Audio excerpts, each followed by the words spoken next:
Hello, people. Just getting this set up. Give me a second.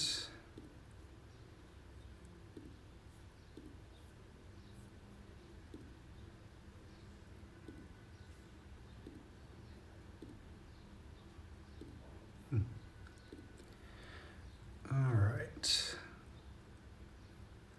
I was not ready for you, so this will take just a second. And it'll give you time to make yourself a drink.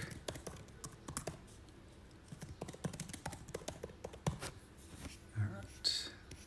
Where is the thing? There. No. No. And there. Good. All right. Now it's working. All right. Okay. Hello, everyone. Welcome to Tipsy Tuesday, another home edition. Hopefully soon we'll be able to go outside for a drink. Hi, Monica. Hi, Elva, Duncan. Just saw the rosary with many Hail Marys at a time. Good. That was nice. A little windy. Hi, DJ. All right. So today I'm having, again, Aperol Spritz, because apparently that's all I know how to make. So when I'm home drinking, it's an Aperol Spritz. So I've shown you many times, Aperol, you can buy this pretty much anywhere, any liquor store in the States. And then Prosecco, I have these little bottles of Prosecco. So I just do half and half and add some ice. We have these little round ice cubes, you can see.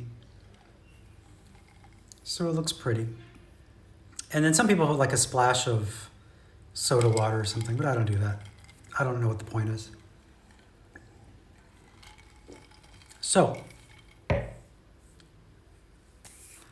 how is everyone today? It seems like, it feels like things are starting to open. So, that's kind of exciting. So here in Italy, they're saying that on April 20th, they're going to reevaluate our current restrictions. And so hopefully they're going to start switching regions from whatever color they are until the next level. So we're orange, so maybe we'll go to yellow. Yellow means we get to go to restaurants for lunch. So we can't do that yet. And then some regions are even saying might go to white, which means pretty much everything is open, like restaurants are fully open. Masks are still required outside, I think, which is ridiculous. But more things will be open, so that'll be good for the restaurant industry. And it'll be fun because we can go out for drinks again. And I won't have to do Tipsy Tuesday from my bedroom. So that's good. And then they're saying that by May 1st, they hope to start reopening Italy. Now, they're not very clear on what they mean by reopening Italy. I think the way they've worded it, it makes it sound like they're going to reopen Italy to people that are in Italy. Because as of right now, we can't travel from region to region. And I know I talk about that every week, but for those of us in Rome, in the Lazio district, we cannot go to Tuscany or Umbria, for example. We have to stay in Lazio. So I think that's what they mean, like in May, that we'll be able to travel around again like we were last summer, which I think that started on May 4th, maybe. That was the day we could start like moving around again. I could have that wrong. Maybe that's the day that our quarantine ended. But anyway, beginning of May, that's what they're hoping to do. And then they said by June, reopen for tourism. And so, again, they're not very clear on what that means. Last year, that just meant Europe. So Europeans could come into Italy.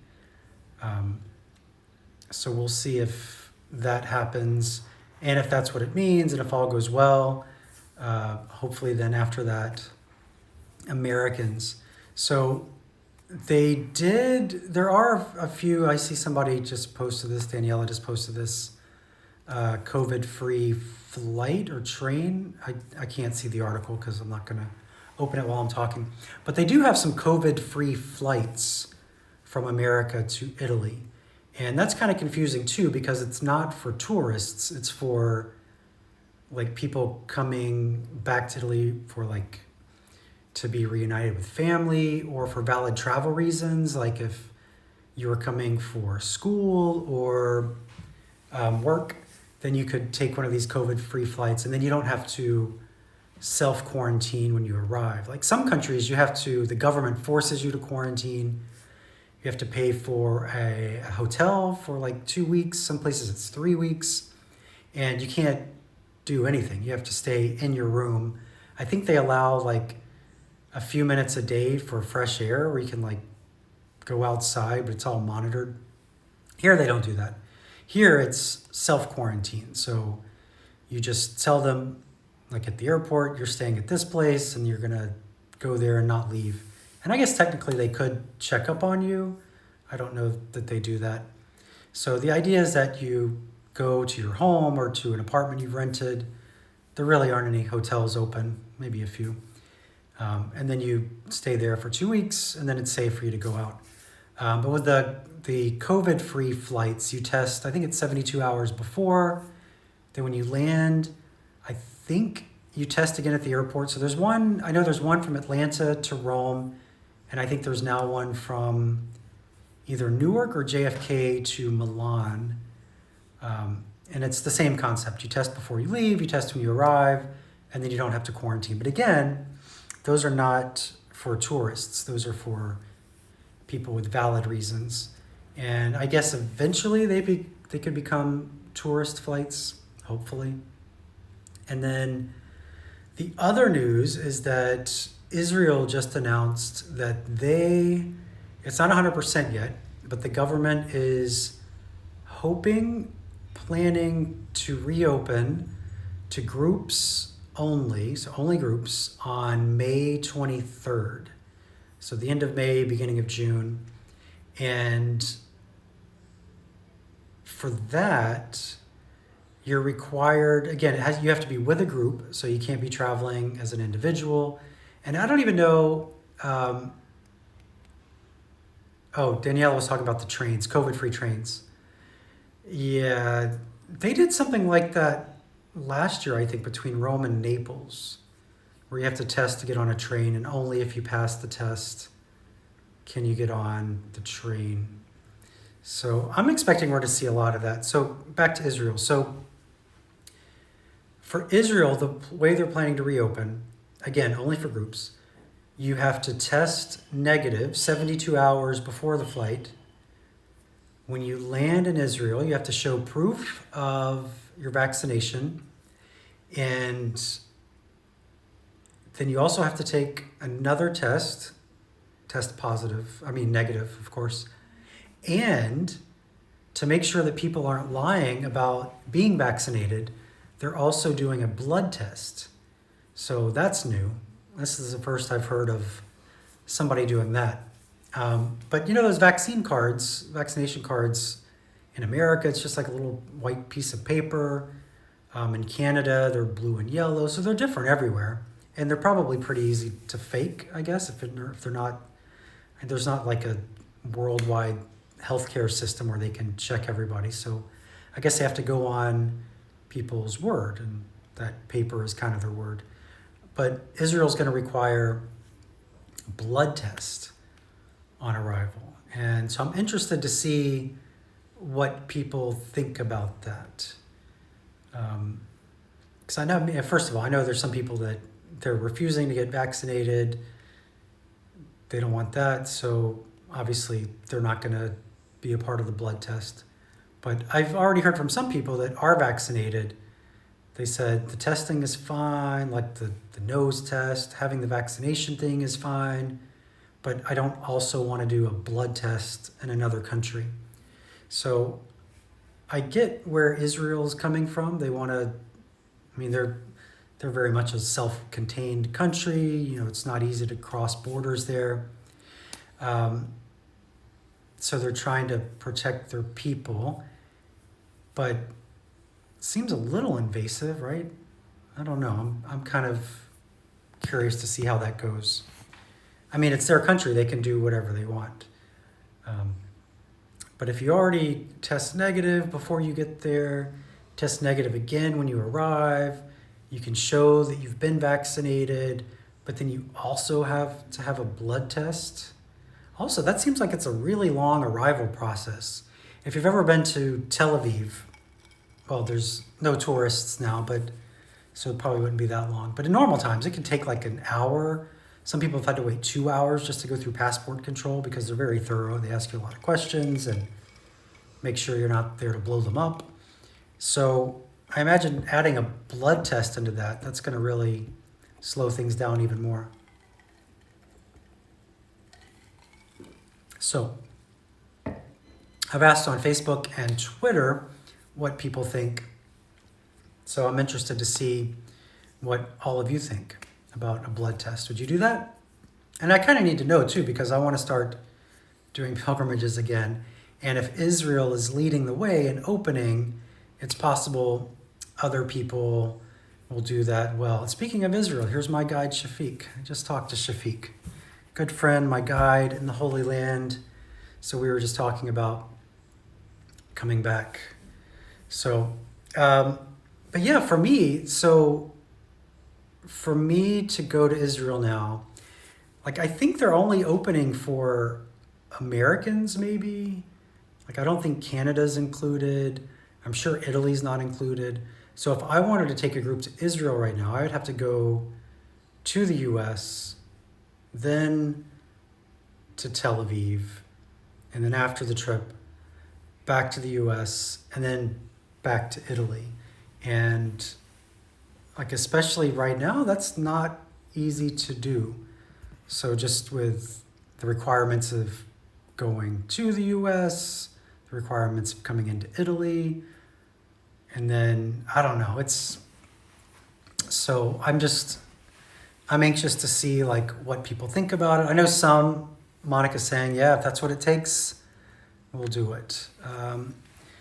Kathy, you're worried about what they would do with a blood test. Yeah, I don't know.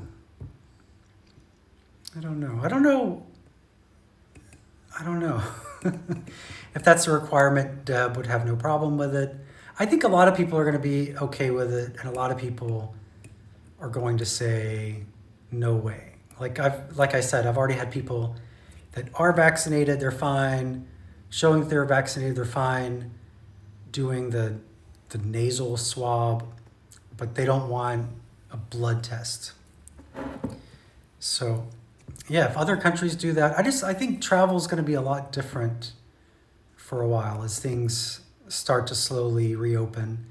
And hopefully there won't be like any big upticks in cases, so they won't add even more restrictions or tests. So we'll see. But yeah, Israel, maybe by the end of May, beginning of June. And I would love to be able to take a group right away. If you've been to the Holy Land, you know how crazy crowded it is. If you travel in the off season, not so much. Like if you go like in the middle of summer or the dead of winter, I've done both of those. That's not so bad. But sometimes you'll get to a site like the Primacy of Peter, and there'll be 60 buses full of people there, and that's a small little site. So yeah, it'll be nice to go before the crowds really return. And especially with something like this, they're reopening, but there are lots of rules about reopening, like only groups, vaccinated, tested, and tested again. So it will definitely be a lot less crowded. But that's what they have to do to get people to come back right now. And so I hope it's a success. I hope all the vaccination stuff isn't required forever, because like most pandemics, they last like a year and a half or something until they start to kind of teeter out, I guess. So hopefully that's what's going to happen here. In Italy, I saw an article today. People over 80, 75% of people over 80 have been vaccinated.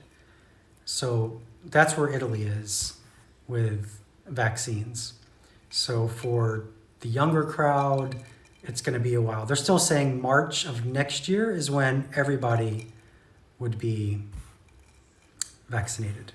So that's a long time. So Italy cannot wait another year to open to tourism.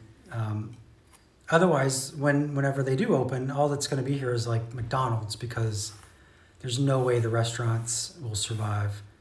I already know that a lot of tour guides, they went home. I mean, they're out of work. I'm very thankful to all the people that have helped me with Patreon. You know, I've done a lot of videos, and I've done the podcasts, and I've just been creating a lot of content for the last year. And so there's people that have helped me stay like in an apartment and have food.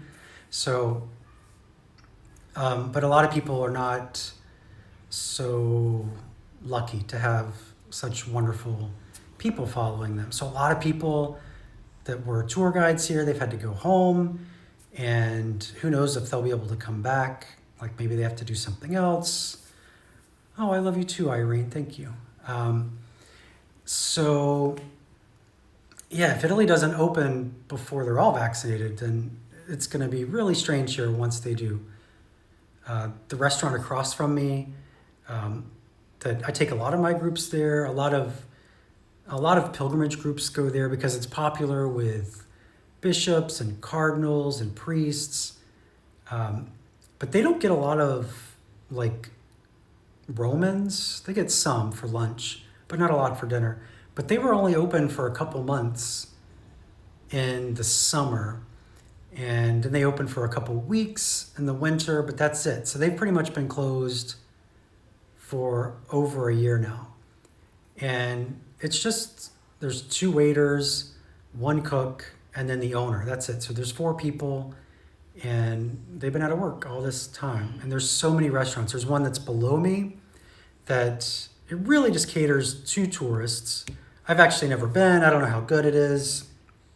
So, but it gets a lot of tourists. They have not reopened at all since the pandemic started. Yeah, so if you watched my Second Cup Saturday, this past Saturday, I walked around the Vatican area, and I showed all these restaurants, cafes, and souvenir shops that are just shuttered. They're closed because there's nobody here to support them. Like, some of the souvenir shops are open, which I don't understand how. I guess they don't have anything better to do, so they just go to work. But surely Romans aren't buying like David aprons and things like that. So I don't know. Question, what about restrictions in the churches? So we really don't have any restrictions in our churches. So at the beginning, they were all closed for public mass. I'm sorry, they were open, but public mass was closed to the public. And then once mass was allowed for us, when we were allowed to go back, the restrictions were like, we had to be distant, like 2 people per pew. Holy water was taken out of most of them, and communion was preferred in the hand. So they didn't say like you had to do it in the hand. Some priests did. There were some priests that wouldn't allow communion on the tongue, but the diocese said it was just recommended to do it in the hand for the time being. But then that just kind of went away. So most churches still do not have holy water. Most churches still prefer communion in the hand. Maybe a lot of the people do as well. We have to wear masks inside, but the churches are full. I think a lot of the churches are even more full now than they were before all this started. So I think that there's kind of an uptick in people returning to the faith after being denied mass for so long, and probably just fear of dying got a lot of people back to church. So yeah, there's not really a limit to how many people can go to church. There are a couple churches, I know one of the Latin churches here, they do a reservation system for big masses. So they were doing it on Sundays originally, but not anymore. So now it's like for the Easter Vigil, you had to have reservations. But most churches do not do that.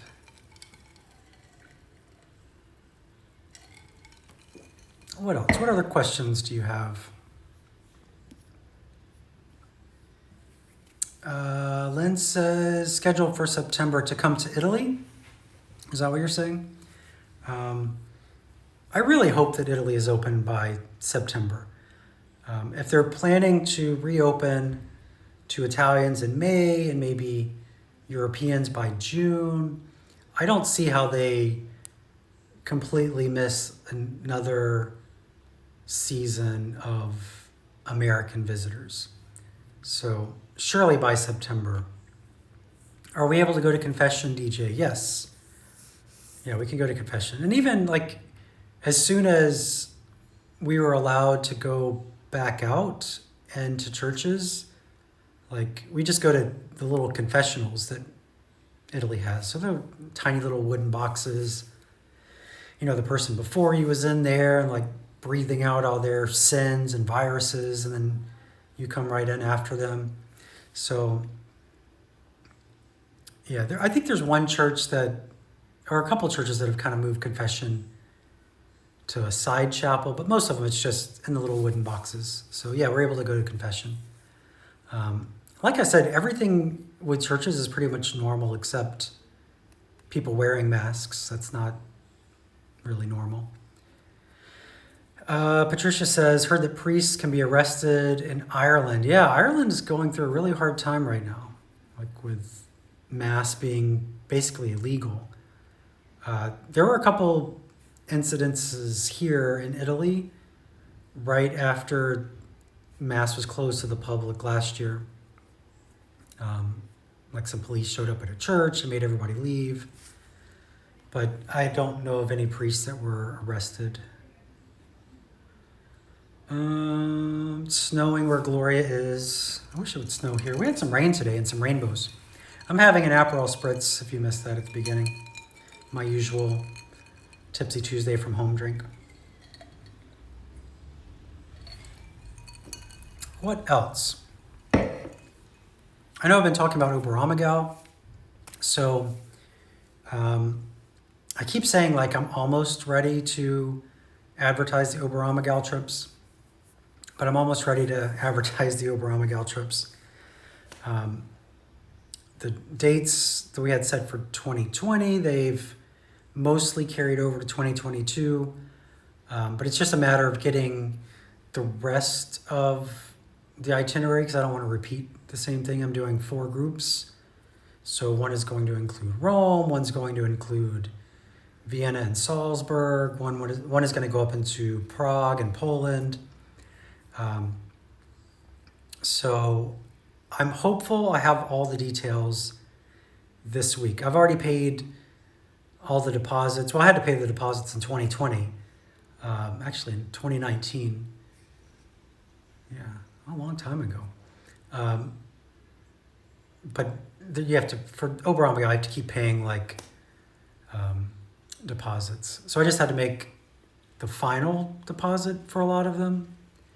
And so it's ready. It's just the last couple details. So what else? Vatican Museum opening. Yeah, I heard May 3rd, I think. The Vatican Museums are reopening again. Yeah, it'll be nice when the museums are open. Like for me, I prefer churches to museums, and they've been open all along. But it will be nice to go out and see a museum again, especially the Vatican, like at night. I love that. What else? Kathy loved the podcast on Petra. Yeah, that was a good one.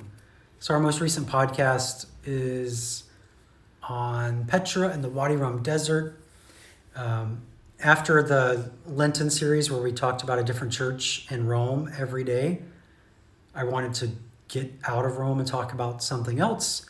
So we talked about the desert and sleeping in tents in a place that looks like Mars. So that is a very good episode. Probably a lot of stuff you didn't realize about Jordan and that part of the Holy Land where a lot of the Old Testament took place.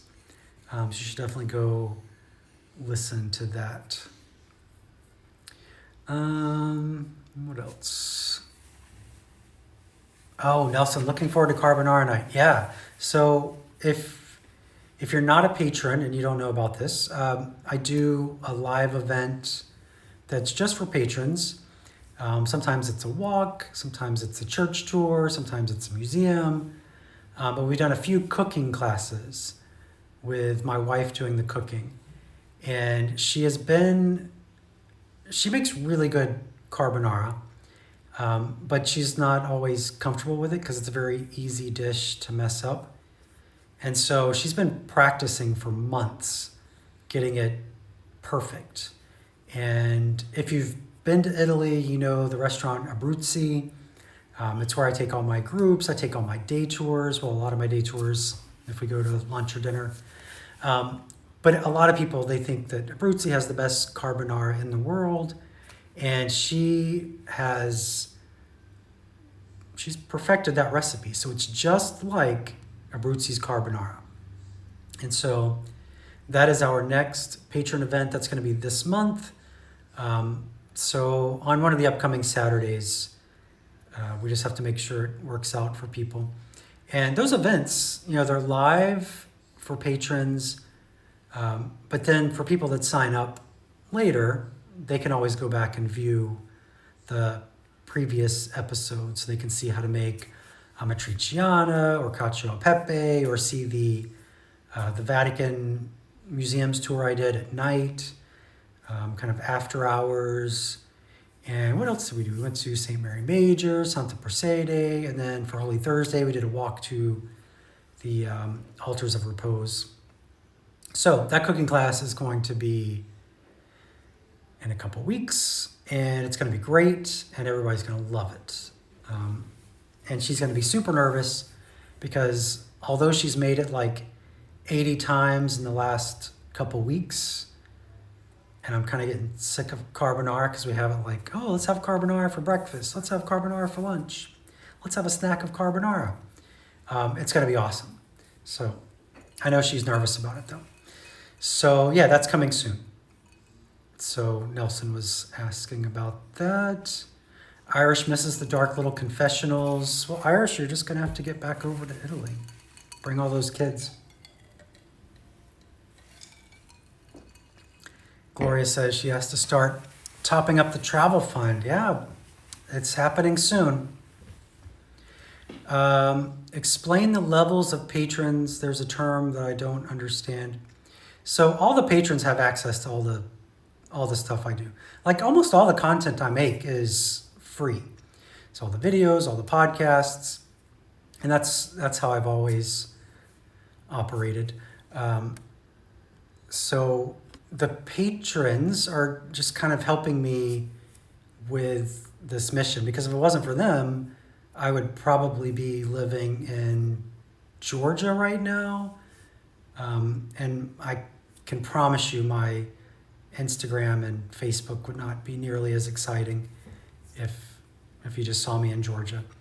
And either that or I'd be living on a bench outside. Like I've already found a bench outside the apartment that I said that I would live if we ever like ran out of money. So that's what the patrons do. They help me create content for everyone. But then in exchange, I do some things just for them, like exclusive live events and some gifts and things like that. So if you go to my website, you can go to, there's a link for the patrons, and you can see all the stuff there. But if you have questions, you can email me too, Cheryl.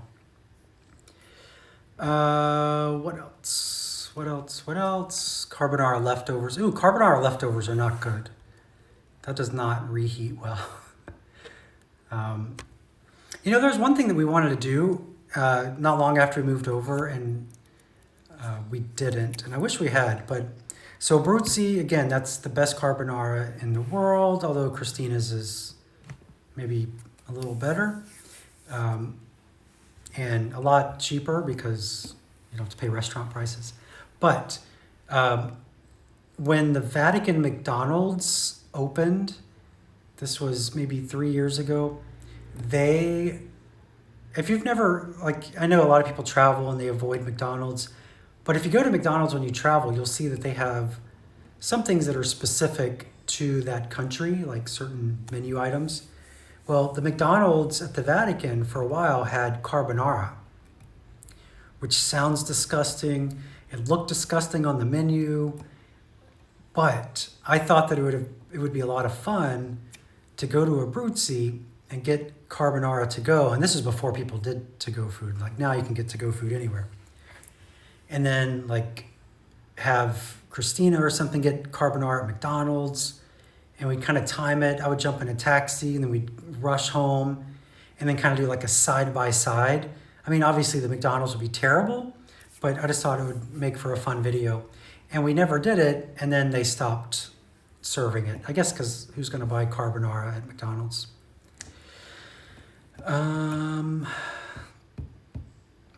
Tony is asking about San Agostino and the statue of Madonna del Parto. Oh, hold on. Kristen is asking about the carbonara. So what is carbonara? It is a pasta. It's egg and black pepper and pecorino cheese and a little Parmesan. And that's it. And we do it on rigatoni pasta. In America and some other places you can find it very different, like with mushrooms in it or peas. I think it was the New York Times or something added tomato sauce, but it's a very simple recipe, and it's very traditional Roman recipe. So people get very upset if you don't do it the right way. But that's what it is. Oh, guanciale. I forgot about the meat. Egg, guanciale, black pepper, pecorino, and a little Parmesan. Some people don't do Parmesan because Parmesan is not from Rome, and so they think that shouldn't be allowed. But most people think Parmesan is okay. The question, San Agostino and the statue. So Madonna del Parto, that's Our Lady of Childbirth. It's a statue at the Church of San Agostino. And it's a statue that people will pray in front of if they're having trouble getting pregnant or having a difficult pregnancy. And surrounding the statue are all these ex votos, or these graces received, like little prayer offerings that people will leave behind. You'll see them in a lot of churches. They're like silver hearts, but around this statue, they're all baby pillows, like pink and blue baby pillows. And so a lot of people have had successful pregnancies because of this statue. I've had a lot of people on pilgrimage that ended up with pilgrimage babies. They were married, like they weren't just random people. And so, yeah, it's a very successful statue. Well, I guess the statue's not, but that's just where they do the prayer offerings, is at the statue. But it's Our Lady of Childbirth, Madonna del Parto.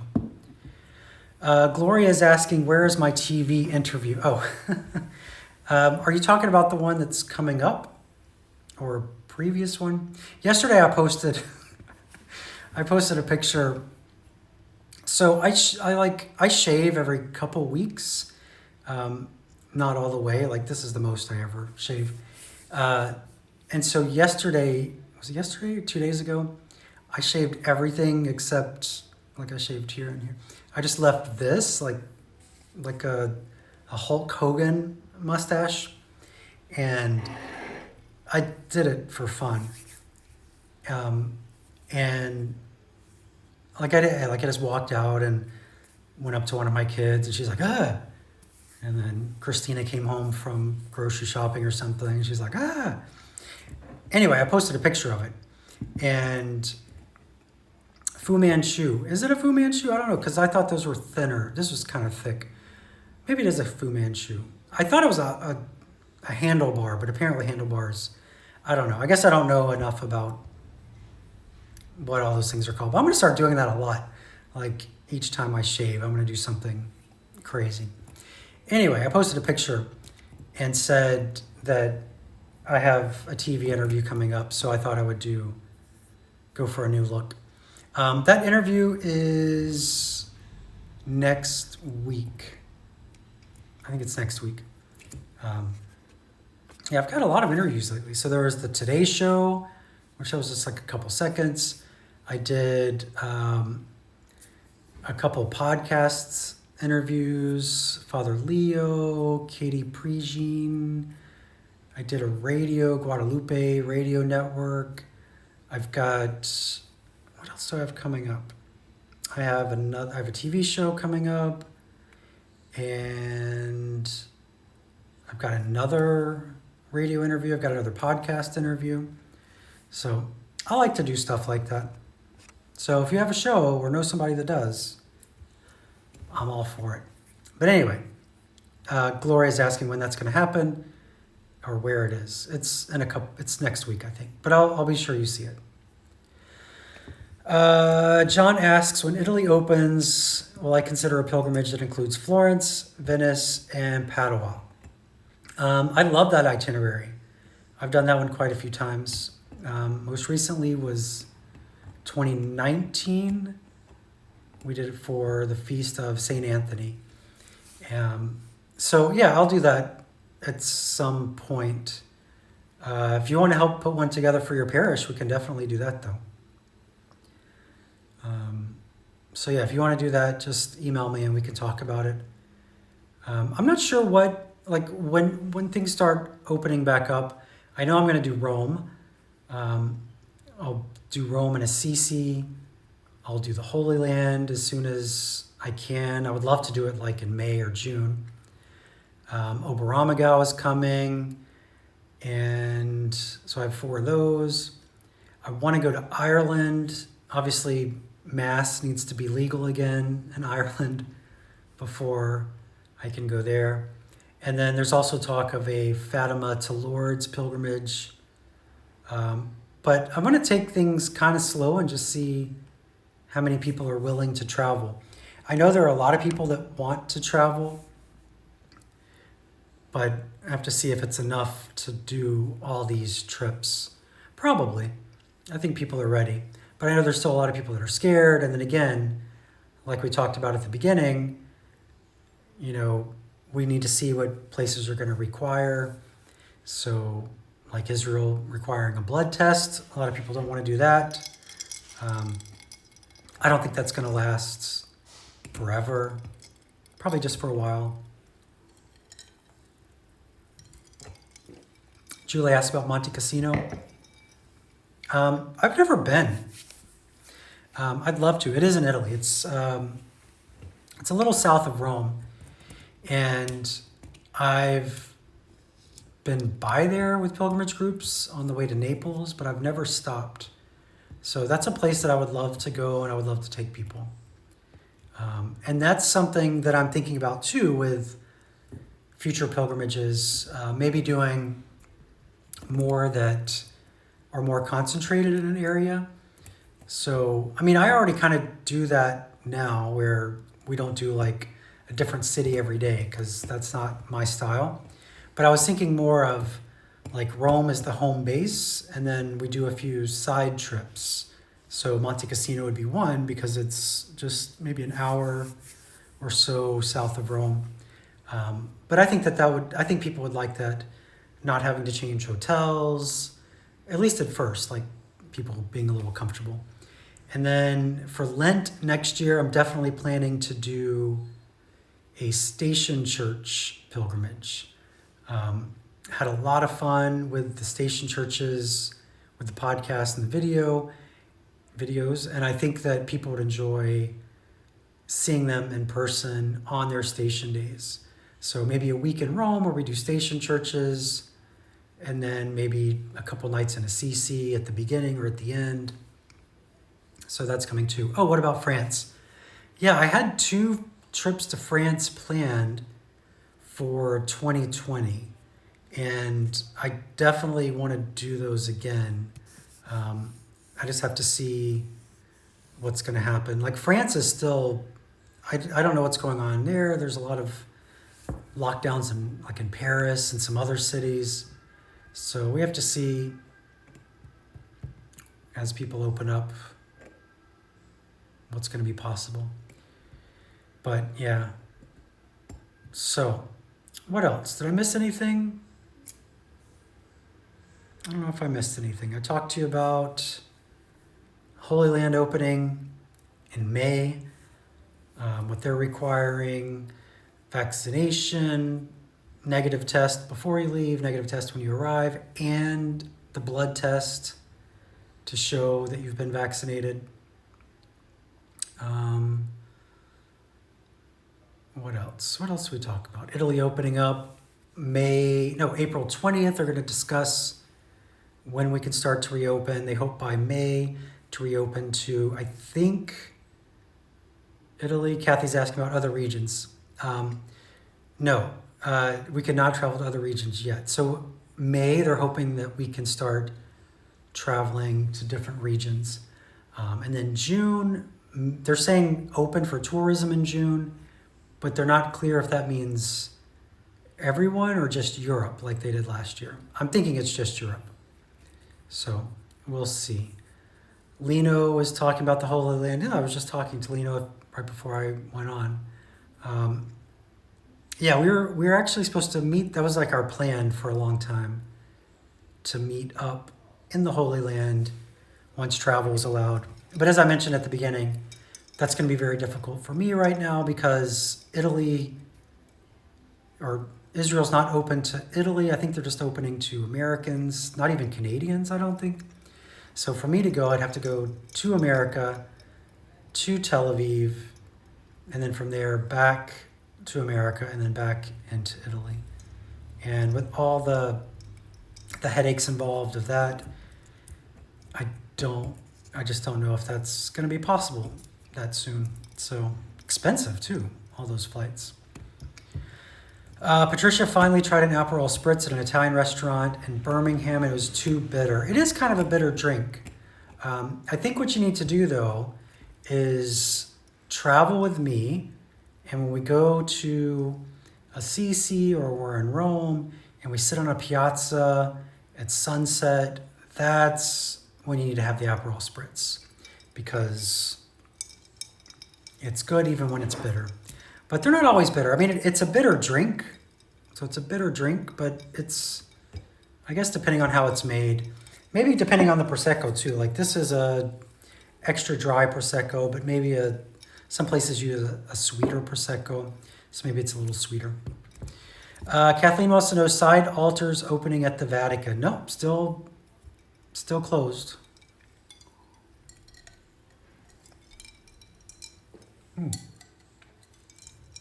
That's good. My kid made this, by the way. Lily. It's my 11-year-old.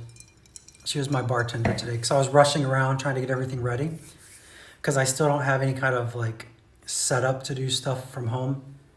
So I'm moving stuff around, and she mixed the drink for me. It tastes better with different foods. Yeah, it does taste better with different foods. Kathleen, about the altars. Yeah, so the side altars at St. Peter's, they're still closed. Or no, they're not closed. They're just not open for Mass. I want to go Thursday and see if the Polish are doing their Mass. I think I said this last week I was going to do it, but I didn't go. To see if they're doing their Mass. But yeah, still in the grottos is the only place for the private Masses. Campari Spritz isn't as bitter. I don't know if I've had a Campari Spritz. Do I like Trapezzino? My family likes Trapezzino. I don't eat bread, So I like what goes in Trapezzino, but I don't eat the bread part. Kathy loves that the girls help with my walks. Yeah, they like going out and seeing stuff. I talked about this previously, maybe. I think that uh, they weren't a big fan of like getting up at 6:30 or 7 to go to the station churches every time we went out for those. But usually later in the day, they're up for a stroll and showing people around. So I'm glad that they still enjoy that. Yeah, the atmosphere definitely makes a difference on the drinks. Campari is really nice. Yeah, I've never had a Campari spritz. I'll have to give that a try. So I'm hoping. So that's a week. Yeah, I guess I was thinking maybe next week the bars would be open, but today's only the 13th, and so if they're going to talk about it on the 20th, then it won't be next week. So I guess next week's going to be from home again. I was thinking though maybe doing a walking Tipsy Tuesday. Those aren't as fun for me because I have to wear a mask, and so the voice is kind of muffled, and I don't know, but we'll see. I might do something like that. What was the dough wrapped rice thing at the pizza place? A soupli. So that's called a soupli. And that's one of our favorite snacks or like a lunch. It's just a rice ball with cheese in it and some tomato sauce. And then I guess it's deep fried, but it's called a soupli. You can get it at Pizza by the Slice places. So yeah, and they have all different kinds. Like there's a carbonara version, a cacio e pepe version, but most places just have the traditional, just rice, cheese, and tomato sauce. Update on the patron carbonara cooking email. So that's, I talked about this a few minutes ago. We're going to do the carbonara cooking class this month. So it's going to be on a Saturday. I don't know if it's going to be, not this Saturday, but probably the next Saturday. We had to make sure a few things worked out here. We have some kid events coming up with like camping trips, and even though like a lot of restaurants and stuff are closed, there's kid stuff is still happening. Like schools are open and scout events are still happening. So we just have to kind of work around that. How do I spell soupli? It's Suppli. And I never thought about it, but that's probably the plural of like suplo. That sounds weird though. Would it be a plural? I don't know. Oh, William had a limoncello spritz in Rome. Not as good as it is straight. So I guess it's just lemony and sparkly. I want to go back to my bar. I love the little Irish bar down the street called Emeralds. And the bartender there is really good, and he makes some amazing drinks. So he usually makes me something new every time. So I want to go back to that.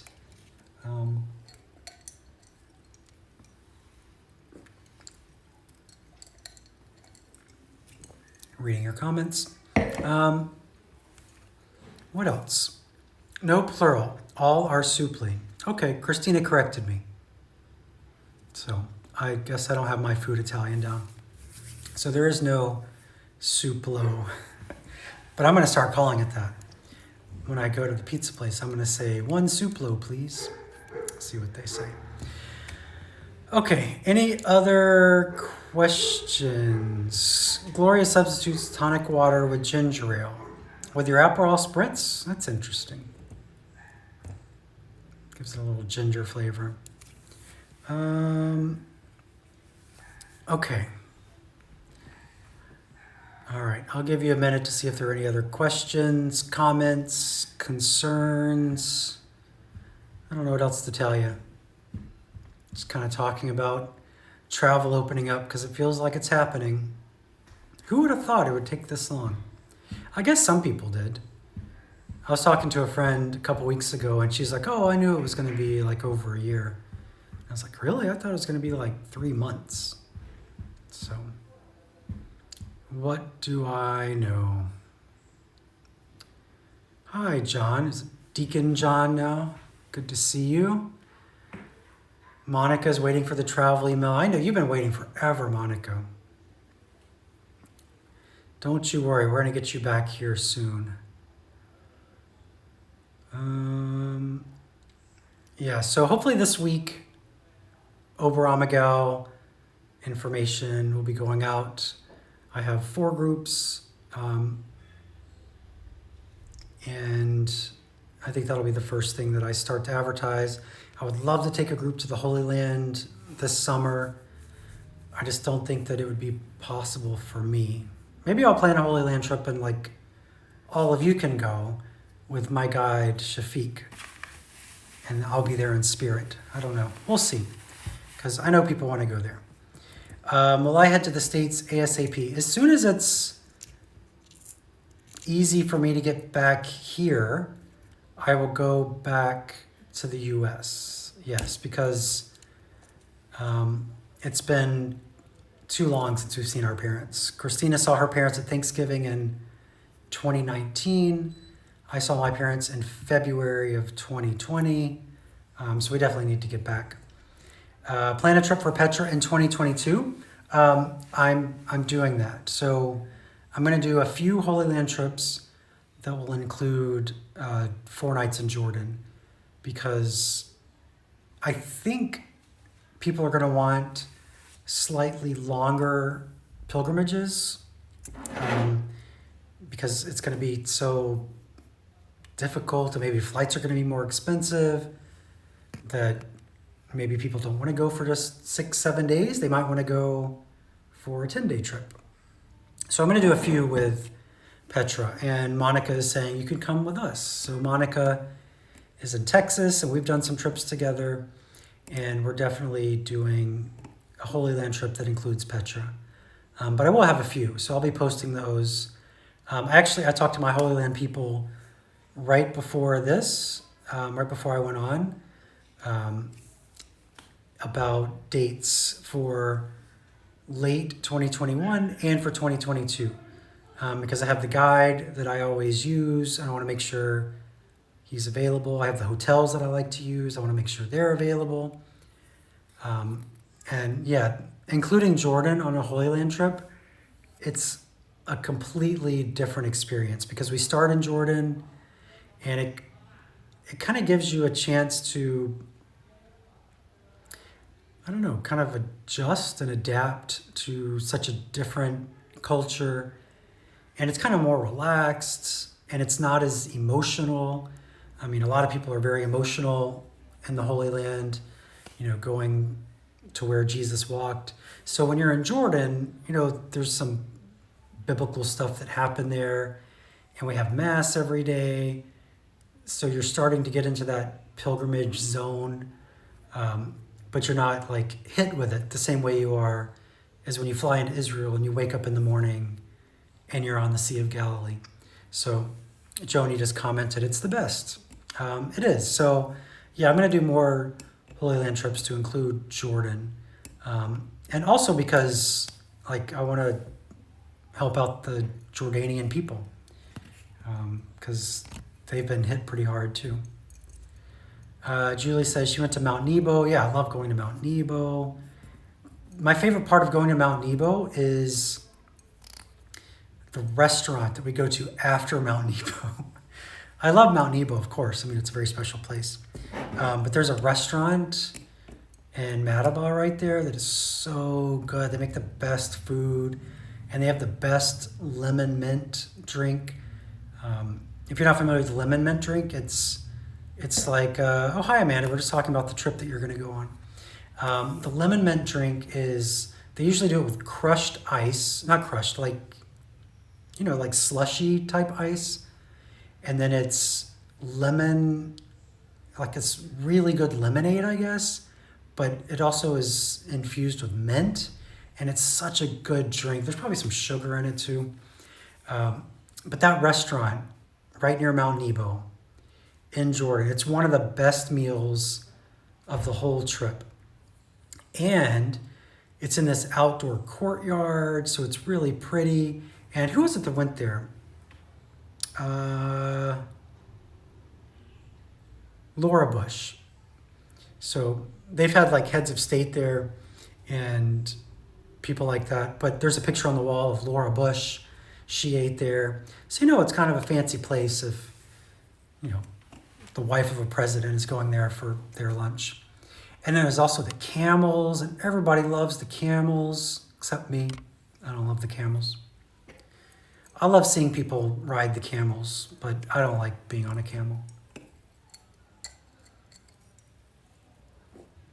So, yeah, watch out for the Jordan trip. And DJ says that those Holy Land trips with Jordan are the best. And she would know. She's been on more than pretty much anyone of my trips, that is. Cheryl says 10 days is a must to see anything. I agree. Like 10-day trips are good. A lot of people, they just try to cram as much as they can into such a short amount of time. And I think that that's going to be one of the big changes when travel opens up, that people aren't going to be trying to cram in everything. They're going to look for like a better experience, maybe a slower experience, and appreciate where they are and take it all in. So, yeah, so I think a lot of those trips will be about 10 days just to give people time. Okay, so we're almost at an hour. That means Instagram kicks me off and doesn't save. So any other questions, comments? Julie says Orvieto was amazing. I love Orvieto. That's one of my favorite places to visit from Rome.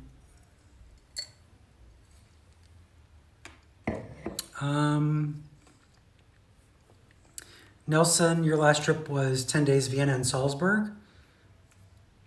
I'm really looking forward to my Oberammergau trip that includes Vienna and Salzburg, because we usually go to the Christmas markets each year. And every time we fly into Vienna and start there, and then we kind of decide where to go. So I really miss Vienna and Salzburg. And I've only been in the middle of winter, so I would like to see those places in the summer months. So I'd like to do that too. What else? Anything else, people? I don't want Instagram to just kick you off. So you can't wait to meet me in person. You feel like you've gotten to know me this past year. Yeah, and I've gotten to know a lot of you. I mean, you're just like typing, but from the comments people have sent and the messages, I'm really looking forward to meeting all of you and putting faces and voices to texts. So yeah, it's going to be a lot of fun when things reopen, people start coming back. I know I'm going to be super busy, but that's what I love. I love when I'm in Rome and I have like 2 day tours a day, and I just have like a couple hours in between, and I really miss that. So I'm looking forward to meeting everyone and seeing people and having all these experiences. Let's see. Nelson, you were there in February. Wow, that was cutting it close. I had a group here in February, and they made it back just in time. In fact, some of them had to quarantine when they got back to the States because Italy was already starting to get bad, and so their work didn't trust them. All right, so I guess that's it. I'm done. I'm gonna go. We're having chicken noodle soup for dinner tonight, so no cooking class with that one. You probably all know how to make chicken noodle soup. We had cacio e pepe yesterday, carbonara the day before, so it was time to have something different. All right. Good to see you. I'll be back on Saturday, Second Cup Saturday. If you missed last week's, I posted it on YouTube. It was a good one because we started it, the whole family was with me. We went to St. Peter's, and then we walked around the neighborhood, and I showed you all the stuff that's closed. So it's a good one, but it's also kind of a sad one because you see all these businesses that haven't reopened. But anyway, it's on my YouTube page. So YouTube /The Catholic Traveler, you should subscribe. to that because that's where I upload all my videos in HD, so you can watch them on your TVs, and it looks good. All right, I'm gonna go. I'm gonna eat. I didn't even finish my drink. Look, I did so much talking, I didn't drink. So, see you Saturday. Thanks for watching. And let me know what you think about the Holy Land thing, because I really want to know what people think of that. If people are going to be willing to travel with the blood testing involved. If it's going to be worth it for me to fly to America, fly to the Holy Land and all that. I want to know. So you can comment on Facebook, Instagram, you can message me, whatever. But I'm going to go eat. Thanks for watching. Talk to you later this week. Ciao.